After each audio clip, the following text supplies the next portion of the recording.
lá debaixo da árvore da vida, se tiver pronto. Gastarei a vida aos teus pés.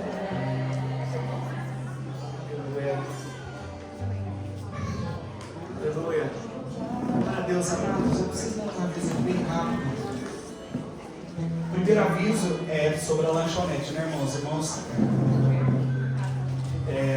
pois é, mais um. A lanchonete, eu agora sou você, o cara que anuncia oficial, porque comer lá agora tá difícil. Por enquanto não, mas irmãos, não deixe de desfrutar, né, de tudo salgado, tudo que os irmãos têm feito ali com tanta excelência e tão gostoso que é. Amém. Daqui a um tempo, às vezes eu vou conseguir pelo menos um pouco de massa. Água com gás, tem tudo ali, meus irmãos têm água com gás energético, refrigerante, skinny, tem tudo ali, irmãos. Então não deixe passar na lanchonete. E domingo que vem nós temos uma imersão também. Por sinal vai ser na sua casa. Tá sabendo agora? Cancela a agenda, cadê a Kate? Pai do Senhor, irmão. Aleluia. Eu não mando viajar, esses irmãos vão pra Gramado, que é fichinho pra nós. Agora vocês se viram. Nós tomamos posse enquanto vocês estavam fora, eu queria dizer isso. Aleluia. Nós temos a imersão, espero que tudo dê certo, vai ser na casa da Maia da Kate. Nós vamos tomar café da manhã juntos e almoçar lá, então. Domingo que vem, pessoal do louvor, né, do nosso discipulado, pessoal dos servos, os kids aí, todo mundo está convocado. Se você morrer, manda um representante. Tá bom? Aí você pode faltar, né? Mas manda um representante. Senão vamos te buscar no cemitério. Estou brincando, irmãos, mas é quase isso. Aleluia. Glória a Deus. Pastor Richard, por favor, vem aqui, meu amado. Glória a Deus. Então, as crianças não passam a linha.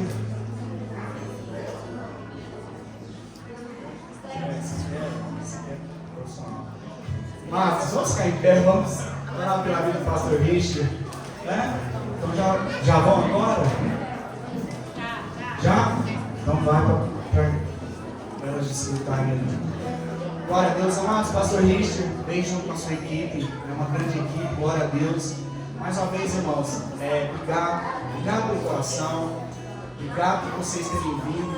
E aqui não é as portas que estão abertas, é o portão, né? Literalmente. Então, façam isso mais vezes, venha sentir esse ambiente.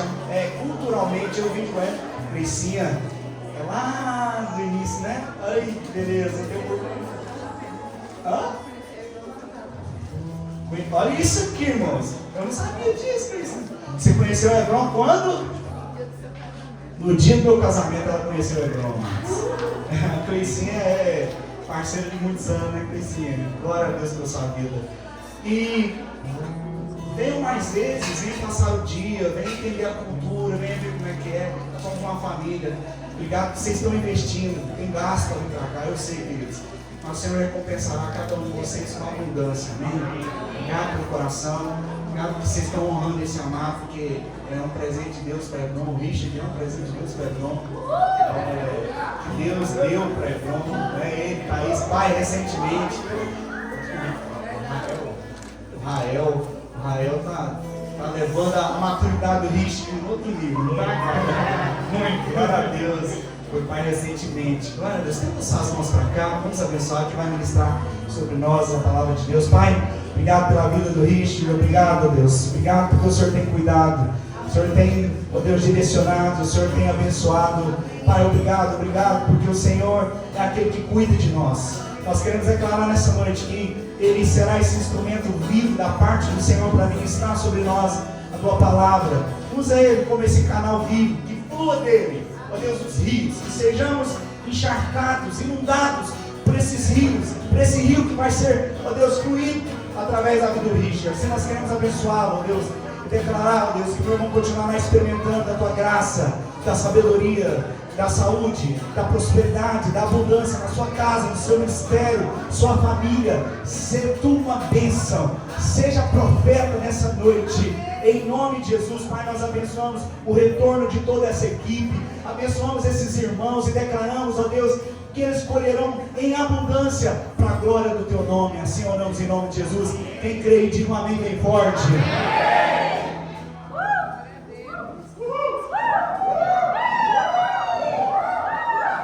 Aleluia, glória a Deus. Queria cumprimentar cada um dos irmãos com a graça e a paz do nosso Senhor Jesus. Quero dizer que é um prazer muito grande estar aqui. E eu quero falar algo para vocês também, que quando eu tinha conversado com o Elvis nessa semana, eu pensava no que compartilhar aqui hoje. E eu sempre gosto de orar, eu não gosto de pegar uma palavra simplesmente pronta e simplesmente chegar e pregar aquela palavra assim, uau, sabe aquela palavra uau? Eu gosto de chegar para ministrar aquilo que o Senhor quer falar especificamente com as pessoas daquele lugar. E sábado eu estava em Anápolis, ministrei, foi uma bênção, poderoso. E segunda-feira eu comecei a orar então. E eu falava para Deus, Deus, o que o Senhor tem para falar em Itaberaí? Aleluia. E eu comecei a orar e obviamente, como eu falei para vocês, eu não gosto de pegar esboço, porque na verdade, pastor, eu tenho mais de 3 anos que eu não faço um esboço. Não consigo. Eu começo a digitar e parece que eu não sei o que acontece. Não sei te explicar. Não sei o que Deus quer com isso, não consigo entender algumas coisas, mas tem mais de 3 anos que eu nem faço esboço. Glória a Deus. E eu comecei a orar e eu comecei a ter uma palavra muito clara no meu coração. Que eu sinto que é uma palavra muito específica. Obviamente para a igreja de um modo geral, mas muito específico para algumas pessoas que estão aqui. Amém. Eu sinto como se Deus quisesse mesmo, pastor, me usar como um profeta aqui nessa pregação. Para trazer respostas para você que você tem orado e tem te dado crises há muito tempo. Mas antes de falar, o que eu queria falar? Eu queria ler 2 Coríntios, capítulo 4. Se possível, projeta para mim na versão NVI. Esse para mim, sem dúvidas, é um dos textos mais marcantes de toda a Bíblia. 2 Coríntios, capítulo 4, a partir do verso 1. É um texto um pouco grande, eu queria que você prestasse muita atenção. Esse texto diz assim: portanto, visto que temos este ministério pela misericórdia que nos foi dada, não desanimamos. Você consegue entender que você tem esse ministério pela misericórdia de Deus? Antes, renunciamos aos procedimentos secretos e vergonhosos. Não usamos de engano, nem torcemos a palavra de Deus, pelo contrário, mediante a clara exposição da verdade, recomendamos-nos a consciência de todos diante de Deus. Mas se o nosso evangelho está encoberto, para os que estão perecendo, é que está encoberto. O Deus dessa era cegou o entendimento dos descrentes, para que não vejam a luz do evangelho da glória de Cristo, que é a imagem de Deus. Pois não pregamos a nós mesmos, mas a Jesus Cristo, o Senhor, e a nós como escravos de vocês por amor de Jesus.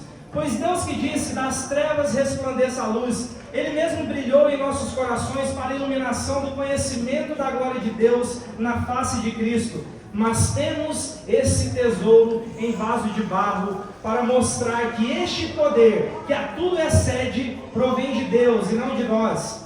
De todos os lados somos pressionados, mas não desanimamos. Ficamos perplexos, mas não desesperados. Somos perseguidos, mas não abandonados. Abatidos, mas não destruídos. Trazemos sempre em nosso corpo o morrer de Jesus, para que a vida de Jesus também seja revelada em nosso corpo. Pois nós que estamos vivos somos sempre entregues à morte por amor a Jesus, para que a sua vida também se manifeste em nosso corpo mortal, de modo que em nós atue a morte, mas em vocês a vida. Está escrito: crie, por isso falei. Com esse mesmo espírito de fé, nós também cremos e por isso falamos, porque sabemos que aquele que ressuscitou o Senhor Jesus dentre os mortos, também nos ressuscitará com Jesus e nos apresentará com vocês. Tudo isso é para o bem de vocês, para que a graça que está alcançando um número cada vez maior de pessoas, faça que transbordem as ações de graças para a glória de Deus. Por isso não desanimamos, embora exteriormente estejamos a desgastar-nos, interiormente estamos sendo renovados dia após dia, pois o nosso sofrimento leve e momentâneo estão produzindo para nós uma glória eterna, que pesa mais do que todos eles. Assim fixamos os olhos não naquilo que se vê, mas no que não se vê, pois o que se vê é transitório, mas aquilo que não se vê é eterno. Aleluia, glória a Deus. Eu poderia parar minha pregação por aqui, porque já é o suficiente essas palavras, mas eu preciso de compartilhar com vocês. Existe uma pergunta que sempre quando nós estamos num momento de crise, e eu quero falar o que Deus falou comigo, pastor Elcio, essa semana, desde o primeiro dia: sofrimento na vida cristã. E essa palavra, ela começou a queimar no meu coração a semana toda. Sofrimento da vida cristã. Porque eu tenho certeza que em algum momento da sua vida cristã, você questionou por que você sofre tanto. Talvez em algum momento da vida cristã você fala: Deus, eu sou teu servo, eu estou aqui, eu sirvo ao Senhor fielmente, eu tenho trabalhado na tua obra. E aí você começa a passar por circunstâncias, e muitas das vezes você vê aquele mais ímpio. Você já teve essa sensação? Você nunca teve, mas você é demais, porque eu tenho hora que eu tenho. Olha assim: Deus, eu estou aqui, olha o que eu estou passando, olha tudo que eu estou sofrendo. E aí você olha o mais ímpio, parece que tudo está dando certo para aquela pessoa. E aí você olha esse quadro, e você olha para Deus e fala: mas diante de tanto sofrimento, onde está Deus? E a resposta é simples, ela está na Bíblia. Ele está em um alto e sublime trono, governando sobre tudo. A resposta está na Bíblia. Mesmo diante do seu sofrimento, Deus está em um alto e sublime trono, governando sobre tudo. Isso muitas das vezes gera crise em nós, porque nossa visão de paternidade pós-modernismo é uma visão problemática. Porque nós temos uma visão de paternidade, e agora eu sou pai, eu consigo entender muito bem essa visão de paternidade pós-modernismo, que é uma visão do seguinte: não cabe na minha cabeça um pai ver o filho sofrendo e simplesmente não ir lá e tirá-lo daquele sofrimento. Essa é a visão de paternidade pós-modernismo. Mas não é a visão paternidade bíblica. Não é a visão paternidade modelo de Deus. Porque Deus, ele permite que nós venhamos a passar por situações e circunstâncias para que em você o poder de Deus se manifeste. E através de você ele se manifeste. Aleluia. E é muito ruim, porque nós queremos muitas das vezes viver a melhor vida possível. Nós queremos comer o melhor dessa terra. A Bíblia diz que se nós ouvirmos e obedecermos, nós comeríamos o melhor dessa terra, e nós queremos isso mesmo. Mas muitas das vezes as nossas circunstâncias nos deixam abatidos. E muitas das vezes nos faz levantar até alguns questionamentos. Será que eu estou vivendo uma vida de pecado? Será que eu estou vivendo uma vida assim errada? O que será que está acontecendo? Será que todo esse sofrimento que eu estou passando, na verdade, é Deus me tratando por algo ruim que eu tenho feito? E você começa a levantar esses questionamentos. E acredite, esse contexto da carta de 2 Coríntios, Paulo reescreve, ele escreve a primeira carta de Coríntios, ele relata durante 6 vezes nessas 2 cartas os seus sofrimentos. E na primeira carta, levanta-se ali um questionamento a respeito do apóstolo Paulo. Ainda que a igreja de Corinto foi uma igreja que o apóstolo Paulo, o próprio apóstolo Paulo gerou, eles levantavam um questionamento se o apóstolo Paulo era realmente um homem de Deus. Porque qual é o sentido de um homem de Deus que foi ao terceiro céu, que teve experiências extraordinárias? Um homem que, enquanto ele orava, a pessoa cai lá de cima, lá da janela, morre, ele chega, ora, essa pessoa ressuscita. E qual é o sentido de um cara assim, que se diz pelo menos tão de Deus? E acredite, para nós esses sinais são extraordinários, mas um judeu ele está acostumado a ver sinais. E aí eles olhavam esses sinais, o apóstolo Paulo falava: mas peraí, beleza, ele é homem de Deus, ele faz muita coisa extraordinária, mas por que ele sofre tanto? Por que ele passa por tantas situações difíceis? E eles começam a levantar um questionamento, que é esse questionamento que eu estou falando para você, que você também levanta. E eles começaram a falar entre eles: o apóstolo Paulo não é homem de Deus. Afinal, um homem de Deus jamais sofreria tanto igual ele está sofrendo. Por que um homem de Deus ele vai ser transportado de um lado para o outro e sofre um naufrágio? Cai numa ilha, uma cobra pica ele? Por que um homem de Deus passa por tantas situações? Por que um homem de Deus ele tem sido tão açoitado? Por que um homem de Deus ele tem sido tão perseguido? E esses questionamentos são levantados. E aí o apóstolo Paulo vem mostrar nessa segunda carta o porquê que é tão importante que você sofra em alguns momentos da sua vida. E você precisa entender que Deus jamais vai colocar um sofrimento que você não possa aguentar. E jamais Deus vai permitir um sofrimento que Ele não vem para te aperfeiçoar. Porque muitas das vezes você se questiona por que algumas coisas estão acontecendo. Porque nós temos uma visão bem rasa das coisas. Mas quando nós começamos a pensar e ver como um Deus que olha de cima tudo, um Deus que não está limitado a tempo, um Deus que não está limitado a absolutamente nada, um Deus que simplesmente uma palavra que sai do teu trono pode mudar toda e qualquer situação. Quando você se coloca a enxergar como Deus enxerga e você começa a tentar entender que existe um porquê de tudo que você está passando, e provavelmente se você olhar um pouquinho para trás na sua vida, você vai observar que muitas das coisas que você passou, você precisava ter passado. Mas no momento que você estava passando, você olhou e falou, não mereço isso aqui. Mas tempos depois, as peças se encaixaram. E você começou a entender por que você precisava de passar por aquilo. Aleluia. Porque cada circunstância é Deus te moldando para algo. Aleluia. Então veja bem, eu estou aqui pregando na frente de vocês, mas quando eu tinha lá meus 15, 16 anos, um jovem bem assim, sem perspectivas, eu nunca me imaginava aqui pregando para vocês, tanta gente que eu nem conheço. Mas circunstâncias foram criadas e Deus foi trabalhando, e coisas que para mim naquele momento não fazia sentido, mas hoje fazem todo sentido. E se eu tivesse a opção hoje de voltar atrás, Deus falasse para mim, Richard, volte atrás e você pode mudar tudo o que aconteceu, eu não mudaria absolutamente nada, porque eu sei que tudo o que aconteceu foi para me aperfeiçoar. Aleluia. Glória a Deus. E o apóstolo Paulo ele vem trazer de uma forma linda, ele vem falar o seguinte, que essa glória, tudo isso, essa revelação, esse tesouro, ele está colocado em um vaso de barro. E você é o vaso de barro. Aleluia.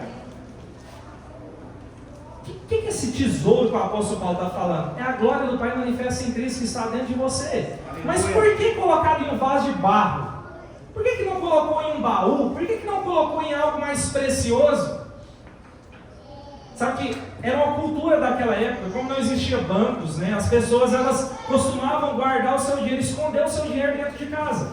Obviamente os reis eles tinham mais condições, tinham guardas em todos os lugares e eles conseguiam guardar em baús, tinham seus lugares, né, mais assim para guardar os seus tesouros. Mas pessoas de classe mais baixa daquela época que tinham também algum recurso, elas precisavam de esconder num lugar que ninguém ia encontrar. Eu particularmente quando era mais jovem eu gostava de esconder dentro do meu tênis. O mais velho que tinha, porque ninguém ia procurar dinheiro dentro do tênis. E aí eles colocavam em vasos de barro, que eram os mais comuns, porque provavelmente as pessoas, se um ladrão, por exemplo, entrasse dentro daquela casa, ele não roubaria aquele vaso de menor valor, ele roubaria o vaso de maior valor. Porque era muito mais interessante. Mas mal ele sabia que dentro desse vaso de barro tinha um grande tesouro. E mal as pessoas sabem que dentro de você existe um grande tesouro. Aleluia. Glória a Deus. Só que qual que é a forma que Deus faz para que esse tesouro venha à tona? O que você faz quando você tem um cofrinho e ele encheu? Quebra. Você tem que quebrar o vaso.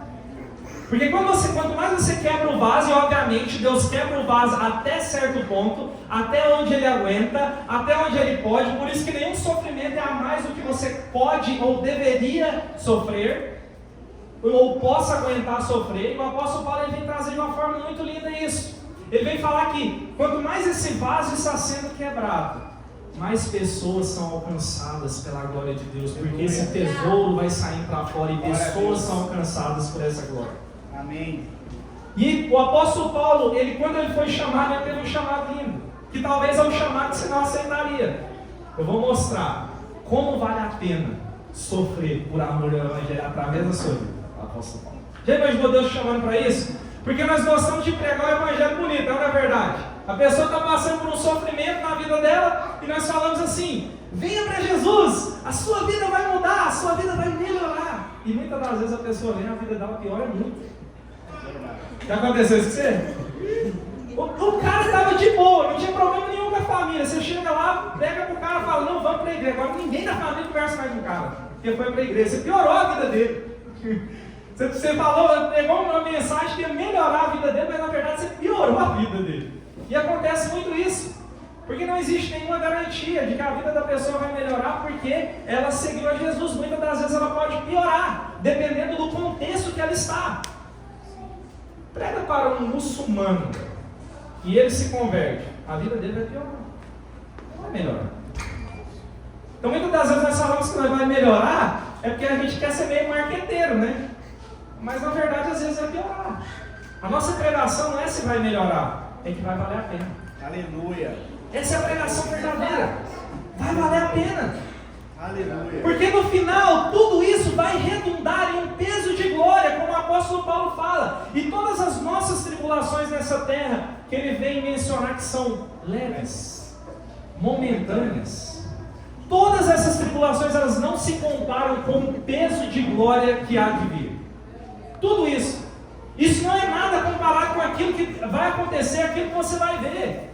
E a palavra peso, existe um significado. Quase tudo que o apóstolo Paulo fala, ele fala com um significado cultural daquele tempo. Ele era alguém que estava conectado com a linguagem daquela época. E a palavra peso era muito usada para uma pessoa que tinha muito dinheiro. Diferente de hoje, quando eu falo que cara é pesado, eu chamo ele de gordinho, não é verdade? Mas naquela época era uma pessoa que tinha muito dinheiro. Por quê?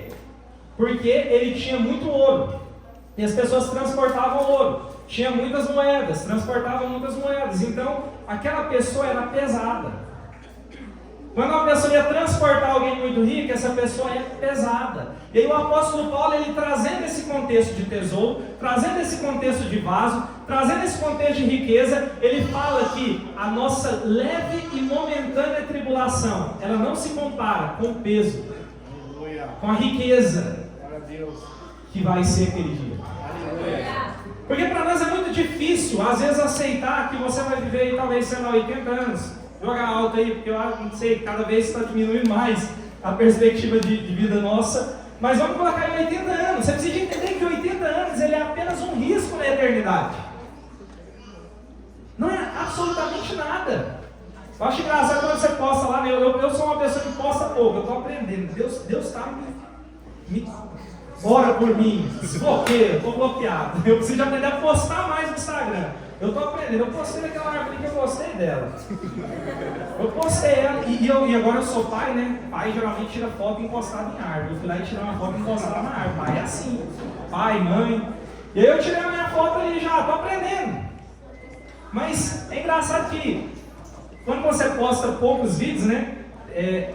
A aba lá, o espaço lá do Store fica grande, né? Mas se você posta muitos vídeos, fica um monte de pontinho, não é verdade? Aí um story lá no meio daquele tanto de vídeo, parece que assim, não é nada, é insignificante, é a eternidade. E a nossa vida é mais ou menos isso, é só um pontinho. Por isso que o apóstolo Paulo, ele fixava sempre naquilo que não se vê. Porque se ele olhasse somente para aquilo que se vê, ele ficaria em crise. Se ele olhasse ali somente para os seus, sei lá, quantos anos ele viveu ao certo, seus 70, 50, 40 anos, se ele olhasse somente para aquilo ali, ele ficaria em crise. E se nós olharmos somente para as coisas terrenas, nós também ficaremos em crise. Por isso que nós precisamos olhar nas coisas celestiais.